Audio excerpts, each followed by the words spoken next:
atas hasil gelar perkara dan hasil penyelidikan yang diberikan pada tanggal 22 Mei.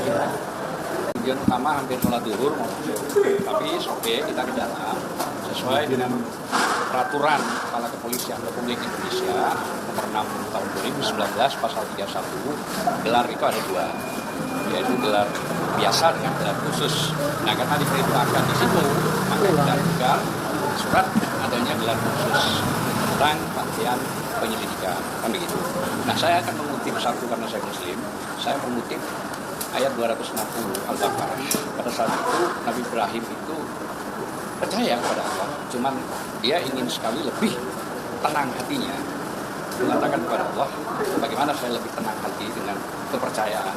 Katanya Allah, ambillah 4 burung cincang, begitu mati ke 4 burung tersebut, taruhlah di 4 bukit.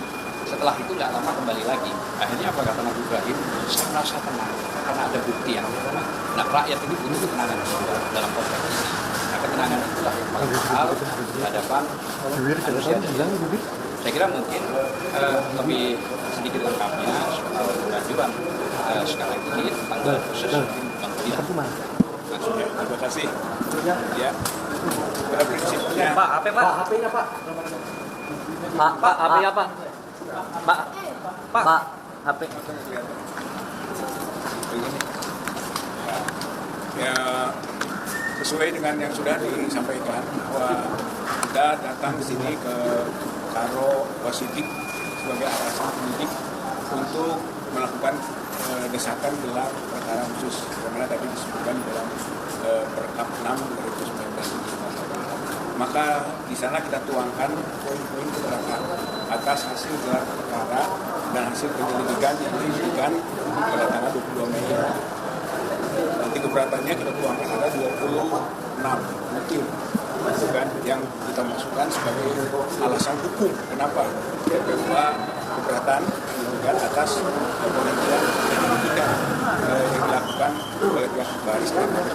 Tapi tentu tidak semuanya yang bisa saya sampaikan. Ringkas saja dari 26 itu mungkin 7 poin lah ya yang penting. Yang pertama adalah bahwa surat ke Karo Wasidik ini ditembuskan oleh Presiden. Kita tembuskan juga ke pimpinan DPR RI. Kita tembuskan juga ke Kejaksaan Agung, ke Kepala Baris Krim, dan ke Irwasum. Kan? Jadi ini ditembuskan. Nanti kita harapkan kepada Karo Wasidik yang tahu dari seluruh elemen yang bisa menentukan dan membantu proses kejujuran, keadilan, kebenaran dalam mengungkap dugaan ijazah palsu Jokowi. Untuk itu, maka pertama adalah bahwa penghentian penyidikan dan gelar perkara yang lalu yang dilakukan oleh Baris Krim itu cacat hukum. Kenapa? Karena tidak menghadirkan pelapor dan termohon.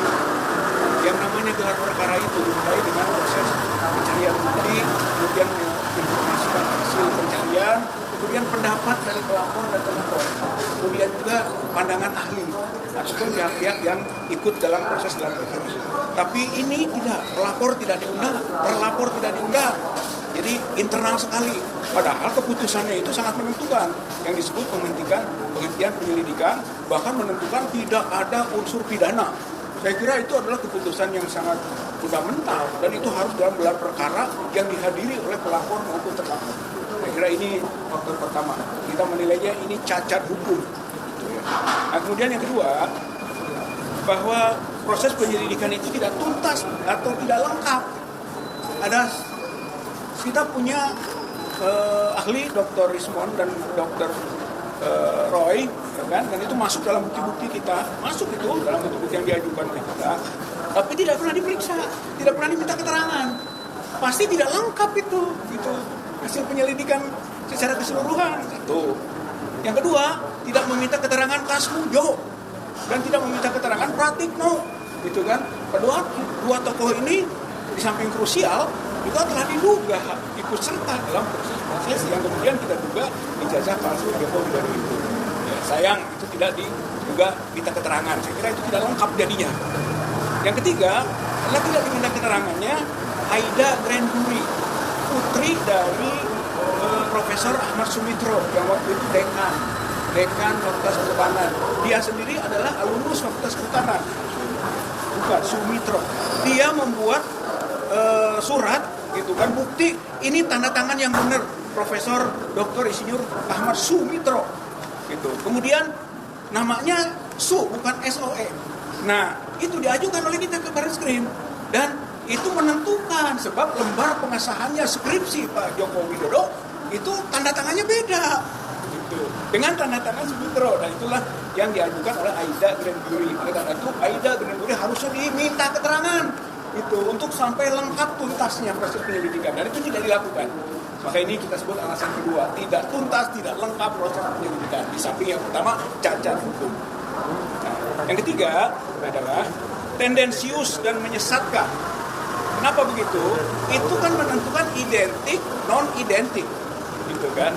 Tapi ternyata disebut bahwa ijazah Pak Joko Widodo asli. Kalau asli otentik, bukan identik. Gitu. Oleh karena itu kita sebut ini ada penyesatan. Yang diperiksa identik, non-identik, yang disimpulkan asli. Itu bahkan di-framing keasliannya. Saya kira ini sesuatu yang kita tidak bisa terima. Padahal kita juga bertanya bahwa identik itu dengan pembanding. Pembandingnya katanya 3 orang teman. Nah, kita tanyakan siapa 3 teman ini? Apakah dijamin bahwa yang dibandingkan itu ijazahnya asli? Kalau saja tidak asli, ya identik, tapi identik palsu. Padahal kami juga punya data. Pak Jokowi itu ya, ijazahnya nomor 1120. Sedangkan ada data lain, ijazah nomor 115 dan 117. Dari 117, 115 dibandingkan 120 tidak identik. Jadi non-identik. Oleh karena itu menjadi persoalan dalam konteks ini.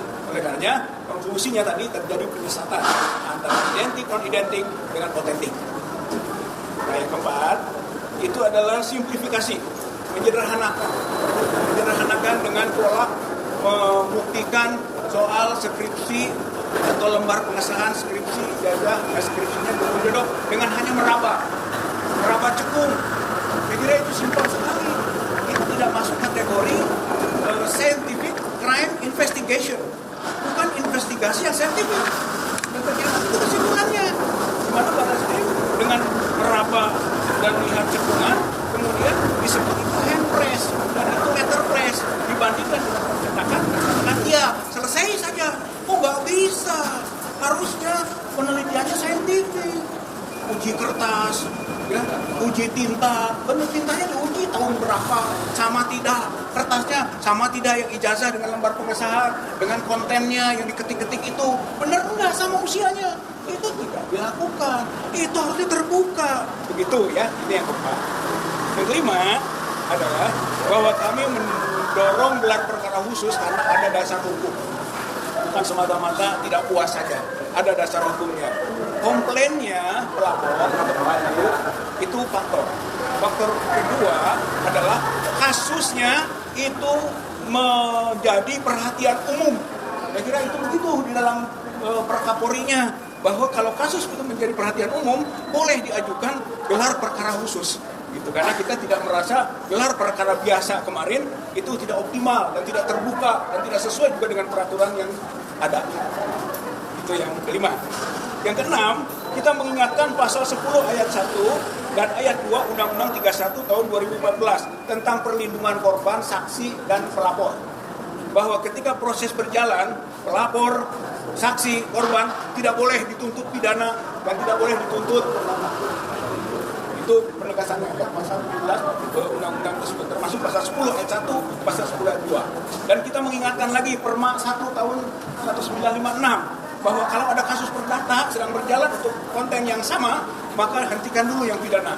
Dan sekarang kasus itu sedang berjalan di Solo dan di Sleman. Perdata untuk perbuatan melawan hukum ijazah palsu Joko Widodo. Itu jadi sedang berjalan. Nah, yang terakhir, yang ketujuh adalah bahwa kita ragukan terjadinya uji forensik secara mendalam karena tidak terlihat adanya face recognition misalnya. Di ijazah itu ada foto. Semua meragukan itu foto Pak Jokowi, bukan. Harusnya ada uji face recognition. Orang melihat di sana ada capnya kok di dalam foto. Itu, dan itu dianalisis oleh Dr. Rismond dengan RGB, yaitu red, green, blue analysis. analisis gitu. Kesimpulannya kok ada cap di dalam foto? Karena ini pertanyaan ini jelas. Oleh karena itu tidak diuraikan oleh Barreskrim kemarin. Maka menjadi pertanyaan serius bahwa uji forensik ini benar-benar dilakukan secara mendalam, secara saintifik, atau hanya sifatnya simpel-simpel saja. Tapi kesimpulan yang seperti mengikat secara hukum. Padahal untuk kondisi begini, kesimpulan itu tidak mengikat secara hukum. Gitu. Sehingga tidak bisa digunakan oleh Polda Metro Jaya ketika melakukan proses tindak lanjut dari pengaduan atau pelaporan Pak Jokowi soal penghinaan atau pencemaran nama baik dan fitnah. Oleh karena itu, maka kita menyampaikan dan akan juga mengadukan ke Irwasum. Satu lagi surat kita akan masukkan ke Irwasum dengan tembusan Wakapolri dan Ombudsman.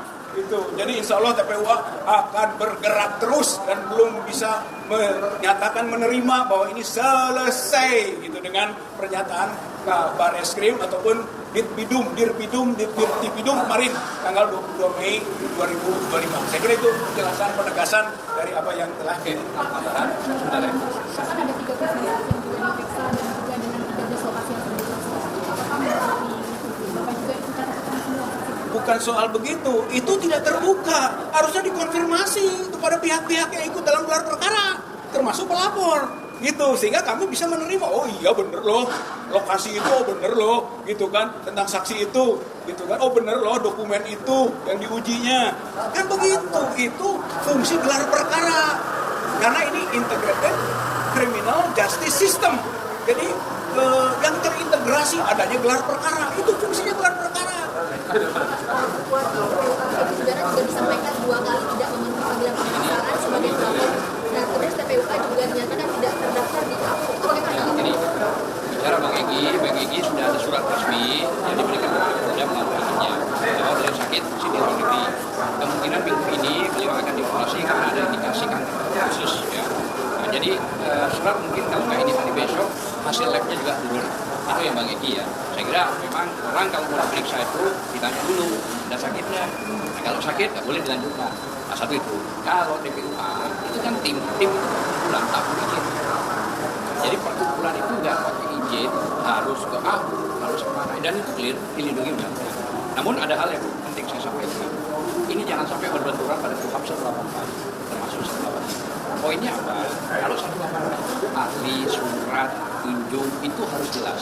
Nah yang kemarin diundangkan itu bukan bukti petunjuk, bukan sama sekali, dan itu harus ada di dalam sidang, termasuk pasal 185 KUHP. 185 KUHP itu saksi yang di depan sidang. Nah itu yang menyatakan saksi.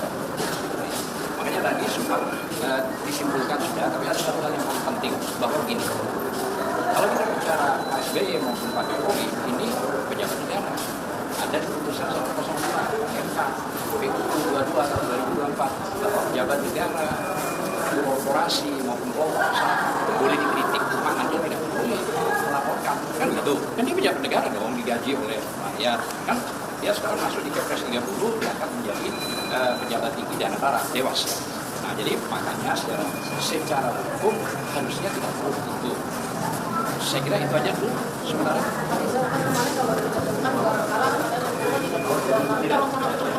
Saya juga dapat karena dikirim ke kantor saya, ya dikirim ke kantor saya tadi malam sudah saya dihubungi dan saya sudah kirim juga ke anaknya Pak Egy bahwa intinya ya tadi dihentikan penyelidikan ada sudah clear ya surat itu clear dan tidak masalah. Namun yang menjadi masalah kenapa dihentikan penyelidikan? Padahal tanggal 9 Desember sekarang penangguhan kurang lebih lah jalan itu.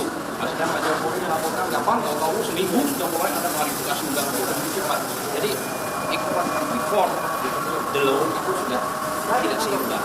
Nah ini yang saya maksud harusnya keadilan itu seril gitu maksud saya begitu. Jadi kenapa yang 6 bulan itu nggak jalan tetap aja standarnya masih dumas gitu. Harusnya sudah ada SB. Nah itu yang kami juga menanyakan dihentikan. Nah makanya kami buat surat kan di sini ya. Buat surat tadi sudah dijelaskan 7 poin. 7 poin bahwa salah satunya tadi internal Polri ya di pasal 31 itu nomor 6 itu dijelaskan bahwa gelar ada 2, gelar biasa sama gelar khusus. Kita minta yang khusus. Artinya terbuka saja edukasi, ini tidak ada masalah. Dan saya kira satu hal lagi, bahwa laporan itu disuarakan pada posisi baik dan fitnah. Yang mana ini fitnah? Karena lagi mau bicara pasal yang jauh yang dikatakan orang pasal 32, pasal 35 itu penjeratan yang targetnya itu. Padahal tidak masuk dalam yang angkat ini. Nah itu yang Terima kasih, Pak. Terima kasih. Terima kasih, Pak. Jadi 3235 itu adalah pasal untuk melakukan kriminalisasi. Kita di sini eksaminasi, tapi di Polda Metro Jaya itu kriminalisasi. Oleh karena itu yang tidak bisa kita terima itu makanya dikritisi pemasukan pasal 32 dan 35 Undang-Undang ITE. Nah soal tadi yang saya sedikit soal itu pendeskreditan ke TPUA itu nggak pantas diucapkan oleh seorang direktur tindak pidana umum Barreskrim. Dia tahu kita kan humas, pengaduan masyarakat. Selama masyarakat ada, mau berapapun jumlahnya, mau lembaganya apa saja, boleh. Kenapa mesti disinggung-singgung, tidak terdaftar di AHU? Ngerti nggak? Tim pembela ulama dan aktivis itu bukan organisasi, bukan lembaga, tapi hanya kumpulan orang untuk kepentingan membela aktivis dan ulama. Itu saja. Tanggapan terkait laporan Polda Metro Jaya hari ini ada Bapak Risma Sanipa diperiksa. Dan Bapak jangan terus sampai malam tersebut. Ya, saya kira kalau memang fair itu nggak bisa gitu kan. Satu karena memang masalahnya juga belum tuntasnya status asli dan tidaknya mengenai ijazah Pak Jokowi dan skripsinya ya, kita harus paketkan itu karena skripsi yang palsu tidak mungkin punya ijazah asli gitu. Jadi dua-duanya itu belum ada kepastiannya itu di pengadilan. Itu putusan pengadilan menentukan asli tidak. Barreskrim itu tidak punya kompetensi untuk memutuskan asli dan tidak, makanya tidak bisa dijadikan landasan untuk proses di Polda Metro Jaya. Makanya tidak pas kalau dia menetapkan tersangka dan pasalnya pasal tidak bisa menahan, pasal 310, 311 itu kemarin nama baik pasal tidak bisa menahan. Kalau mau ditarik ke ITE pasal 27 tidak bisa juga. Tidak bisa. Tapi kalau dipasang masuk ke tadi pasal 32 berarti ada kriminalisasi pemasangan. Itu kan pasal 32, 35 boleh dibuka. Itu kan merubah-rubah, ya kan? Gambar ini dirubah, yang dengan berbicara. Itu tidak terjadi pada siapapun. Gitu loh. Kalau saya tidak terjadi pada siapapun bagaimana? Apalagi kalau panggilannya itu setahu saya ya, itu tanggal 26 Maret 2025. Lah kalau Rismon, Roy, Tifa, pakai di situ, nggak ada di situ. Nggak ada di situ. Aslinya harusnya membuat spesial. Itu membuat tanggal-tanggal. Tapi intinya, kalau di penyemaran nama baik 311, kalau mau dikaitkan ke pasal 27A atau 1 ya ITE itu tuh boleh nggak bisa. Artinya begini, kalau fair, ya udah proses hukum nggak apa-apa. Mari kita hukumnya